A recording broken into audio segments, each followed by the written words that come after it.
علیکم، آپ دیکھ رہے ہیں کے نیوز ایچ ڈی میں ہوں حارث علی شاہ گیلانی۔ چلتے ہیں آج کی اہم خبروں کی طرف۔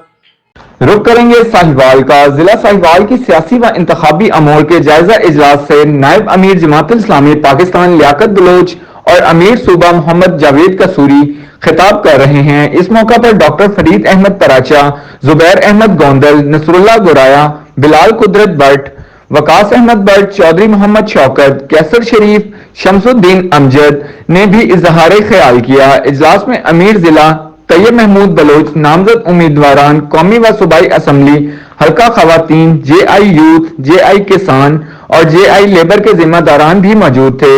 یہ اجلاس ضلع میں سیاسی انتخابی تیاریوں کے لیے سنگ میل ثابت ہوگا۔ مزید خبروں اور اپڈیٹس کے لیے ہمارے ساتھ رہیے گا، تب تک کے لیے اپنا خیال رکھیے گا۔ اللہ حافظ۔